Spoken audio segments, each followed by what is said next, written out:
Have you ever been told you don't belong at your own father's funeral? Because that's exactly what happened to me.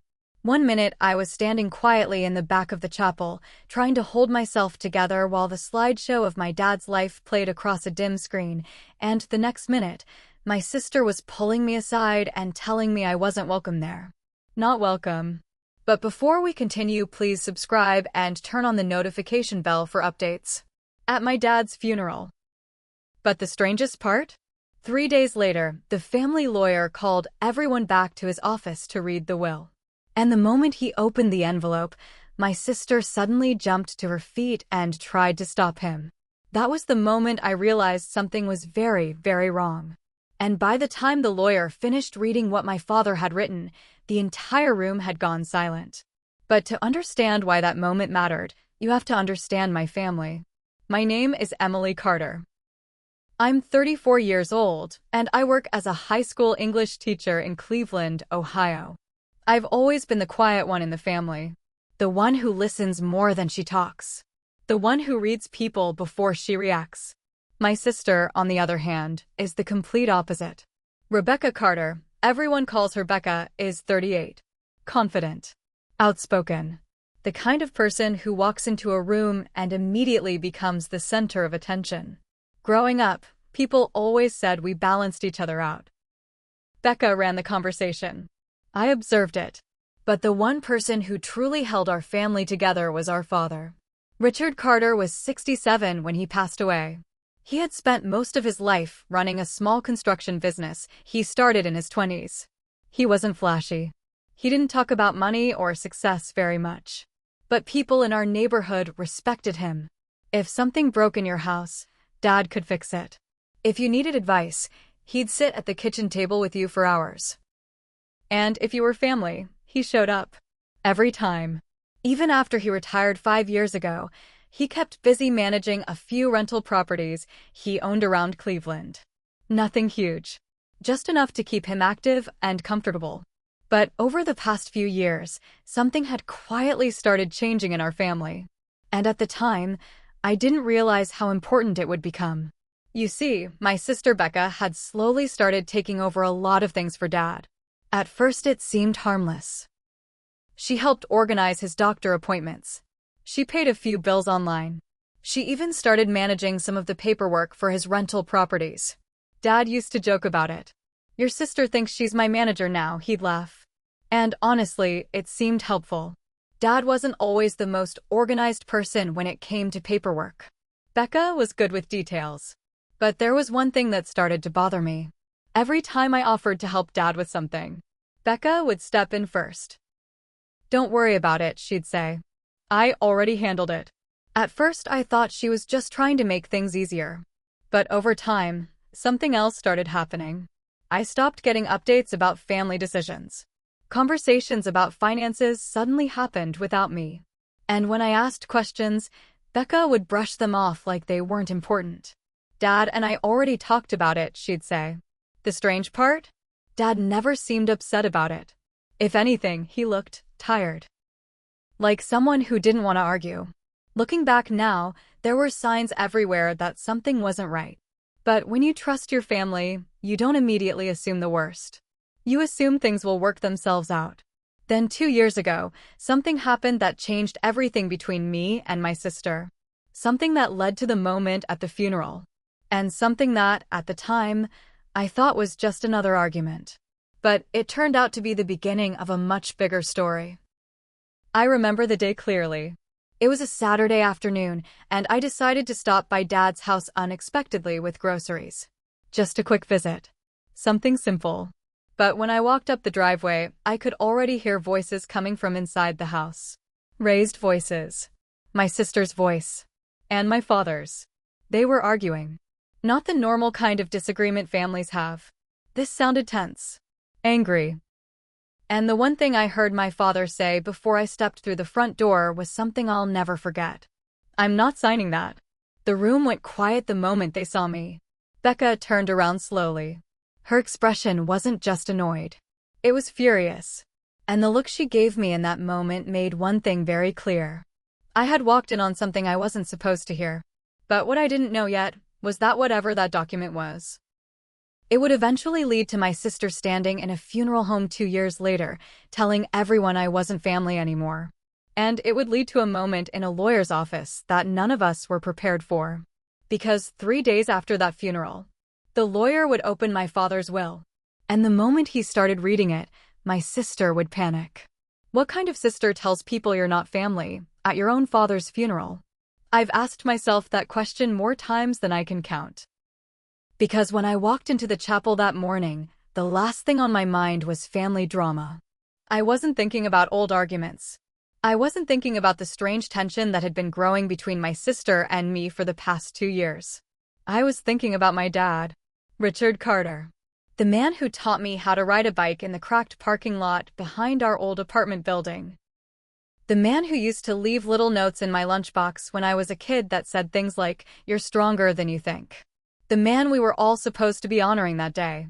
The funeral home sat on a quiet street on the west side of Cleveland. Gray clouds hung low in the sky, and a light rain had been falling since early morning. The kind of rain that feels almost symbolic at a funeral. People were already gathering when I arrived. Relatives I hadn't seen in years. Neighbors. Old friends from my dad's construction days. Everyone dressed in black, speaking in soft voices. I parked my car at the end of the lot and just sat there for a moment. Sometimes grief doesn't hit you all at once. Sometimes it arrives in waves. And sitting there, watching people walk into the building, I felt that heavy, quiet kind of sadness that settles into your chest and stays there. I grabbed my umbrella, stepped out of the car, and walked toward the entrance. Inside, the air smelled faintly of lilies and polished wood. A slideshow was already playing near the front of the room.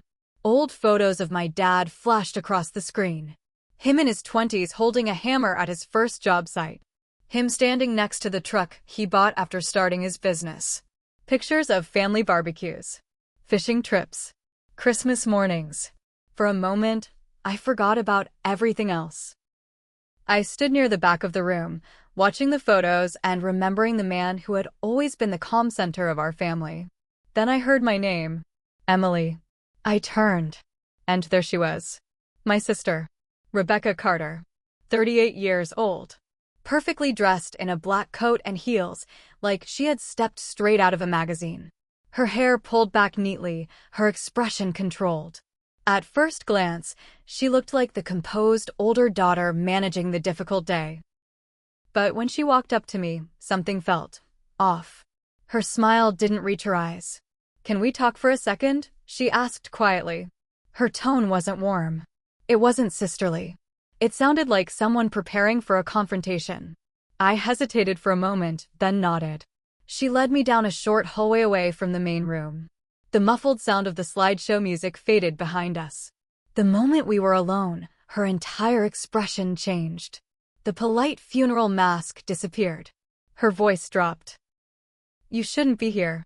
For a second, I thought I misunderstood. "What?" I asked. Her eyes hardened. "You heard me." I stared at her, waiting for some kind of explanation. None came. Instead, she crossed her arms and said something that made my stomach drop. "You're not welcome here, Emily." I blinked, completely stunned. "Becca, this is Dad's funeral." "Exactly," she replied. The hallway suddenly felt smaller. "Then what are you talking about?" I asked. She leaned slightly closer, lowering her voice even more. "You stopped being part of this family a long time ago." The words felt unreal, like they didn't belong in the moment. I could hear quiet conversation drifting from the main room. Someone laughed softly at a memory being shared. And here we were, standing in a hallway, arguing about whether I even belonged at my father's funeral. "Becca," I said slowly, trying to stay calm, "whatever this is, we can talk about it later." But she shook her head. "No." Then she did something I never expected. She stepped back into the main room. And she said it again. Out loud. Loud enough for people to hear. "She's not supposed to be here." The conversations around us stopped. A few heads turned. I saw our Aunt Linda glance between us with confusion. One of my dad's old coworkers frowned slightly. And my sister kept going. "She's not part of the family anymore." You could actually feel the shift in the room. People weren't just watching.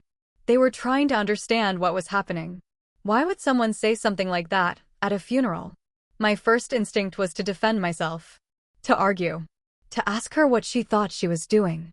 But then I noticed something strange. Becca's hands were shaking, just slightly.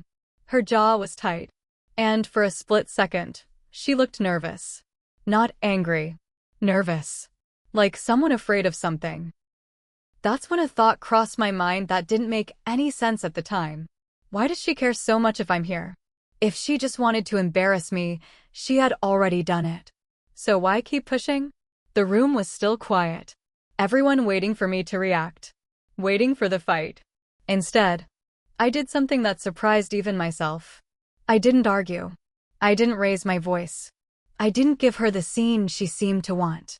I just looked at her for a long moment. Then I turned around and walked out. No explanation. No drama. Just silence. The rain had gotten heavier outside. I remember sitting in my car again, gripping the steering wheel and trying to understand what had just happened. Had my sister really told everyone I wasn't family anymore? And more importantly, why? At the time, I thought it was just another ugly chapter in our broken relationship. But 3 days later, my phone rang. And the man on the other end of the line would reveal something that changed everything. "Emily," the voice said calmly. "This is Daniel Whitaker, your father's lawyer." He paused. Then he said something that made my heart start pounding. "I need the whole family to come to my office tomorrow. Your father left very specific instructions about the will."